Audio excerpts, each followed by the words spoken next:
Top 5 స్టాక్స్ని base చేసుకొని intraday ఎలా చేయాలో చూద్దాం. స్ట్రాటజీ ఏమంటే కంపల్సరీగా స్టాక్ అనేది టాప్ 5లో ఉండాలి. అలాగే గిఫ్ట్ నిఫ్టీ డైరెక్షన్ కూడా ఫేవరబుల్గా ఉండాలి. అలాగే డైలీ టైం ఫ్రేమ్లో స్వింగ్ బ్రేక్ కూడా జరిగి ఉండాలి. Any support and resistance check చేసుకుంటే ఎక్కడ నియరెస్ట్ రెసిస్టెన్స్ లేకుండా ఉండాలన్నమాట. అలాగే ఫస్ట్ 15 మినిట్స్ బ్రేక్అవుట్ అనేది జరిగిపోయి ఉండాలన్నమాట. లేకపోతే ఎంట్రీ ఇవ్వకూడదు. మనీ కంట్రోల్ యాప్లో మార్కెట్స్ అని ఉంటుంది. సో ఇక్కడ ఫ్యూచర్స్ అండ్ ఆప్షన్స్ అని ఉంటుంది. అందులో టాప్ గైనర్స్లో టాప్ 5లో ఉండాలన్నమాట స్టాక్. అలా ఉంటేనే పిక్ చేసుకోవాలి.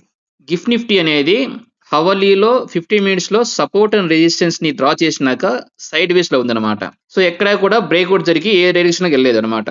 సో ఆటోమేటిక్ గా మనము అప్ సైడ్ కి వేయచ్చు. ఈ స్టాక్ ని గమనించండి. ఇది పవర్ ఇండియా లేకపోతే హితాచి ఎనర్జీ అంటారు.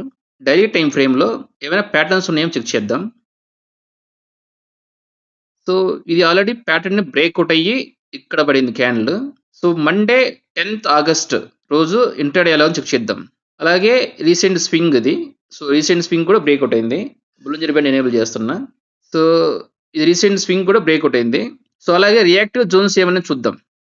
ఎందుకంటే రెసిస్టెన్స్ లెవెల్స్ ఎక్కడెక్కడ అర్థమైపోతుంది. అలాగే ఒకసారి వీక్లీ టైం ఫ్రేమ్ లో కూడా చూద్దాం ఏమైనా ఉన్నాయనేసి. సో వీక్లీ టైం ఫ్రేమ్ కూడా హైయెస్ట్ పాయింట్ అదే.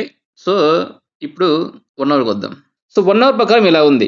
సో 1 అవర్ ప్రకారం ఈ అప్పర్ బొలింజర్ బ్యాండ్ పైనే పడతా ఉన్నాయి అన్నమాట క్యాండిల్స్. అంటే అగ్రెసివ్ గా ఉంది స్టాక్ అన్నమాట. సో అది కన్ఫర్మేషన్. అలాగే 50 మినిట్స్ చూద్దాం. 50 మినిట్స్కి వచ్చేసరికి ఫస్ట్ 50 మినిట్స్ క్యాండిల్ ని ఎప్పుడు కూడా టచ్ చేయొద్దు. ఫస్ట్ 50 మినిట్స్ క్యాండిల్ ని కంప్లీట్ వదిలేయండి. అది అయిపోయిన తర్వాత ఆ ఫస్ట్ 50 మినిట్స్ క్యాండిల్ అనేది బ్రేక్అవుట్ అవ్వాలి. బ్రేక్అవుట్ అయ్యి ఇలా మంచి క్యాండిల్ కనబడుతుందంటే దాని క్లోజింగ్ కి ఎంట్రీ ఇవ్వచ్చు, లేకపోతే ఆ క్యాండిల్ దగ్గరే వేయచ్చు ఎంట్రీ. ఆ క్యాండిల్ కిందనే స్టాప్ బస్ అనమాట. సో అట్లా ఈ నెక్స్ట్ ఫ్యూ క్యాండిల్స్ దాకా మనకి ఇంట్రాడే ఇచ్చిందనమాట. అంటే ఆల్మోస్ట్ ఎంత ఇచ్చిందంటే దగ్గరగా 2% ఇచ్చింది. అంటే 2% అంటే చాలా ఎక్కువ ఇంట్రాడేకి. సో ఇప్పుడు ఈ బొలింజర్ బ్యాండ్ డిజేబుల్ చేసి ఇది ఎనేబుల్ చేద్దాం. ఇప్పుడు అర్థమైందా? క్లారిటీగా ఉందా ఇప్పుడు? సో ఈ క్యాండిల్ పైన ఎంట్రీ ఇచ్చి ఎప్పుడైతే ఈ క్యాండిల్స్ అనేవి ఈ బొలింజర్ బ్యాండ్ యొక్క లోపల ఎప్పుడైపోతుంటాయో అప్పుడు ఎగ్జిట్ అయిపోవాలన్నమాట. సో ఈ క్యాండిల్ దగ్గర కానీ ఎగ్జిట్ అయిపోవచ్చు అన్నమాట. సో అప్పుడు దాకా అది ఇంట్రాడేకి అగ్రెసివ్ ఉన్నట్లు అన్నమాట. సో అలాంటి అగ్రెసివ్ స్టాక్స్ ని మనము సెలెక్ట్ చేసుకోవాలన్నమాట.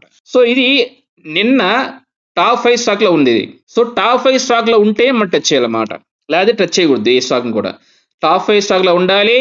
అలాగే డైలీ టైం ఫ్రేమ్ లో స్వింగ్ బ్రేక్ కూడా జరిగి ఉండాలి. అలాగే ఏ రెసిస్టెన్స్ కు దగ్గరలో ఉండకూడదు అన్నమాట. So monthly and yearly pivot points కూడా ఎనేబుల్ చేస్తే ఎక్కడ కూడా దగ్గరలో రెసిస్టెన్స్ లేదనమాట. సో ఆటోమేటిక్ గా ఇలాంటి స్టాక్ ని మనం సెలెక్ట్ చేసుకోవచ్చు.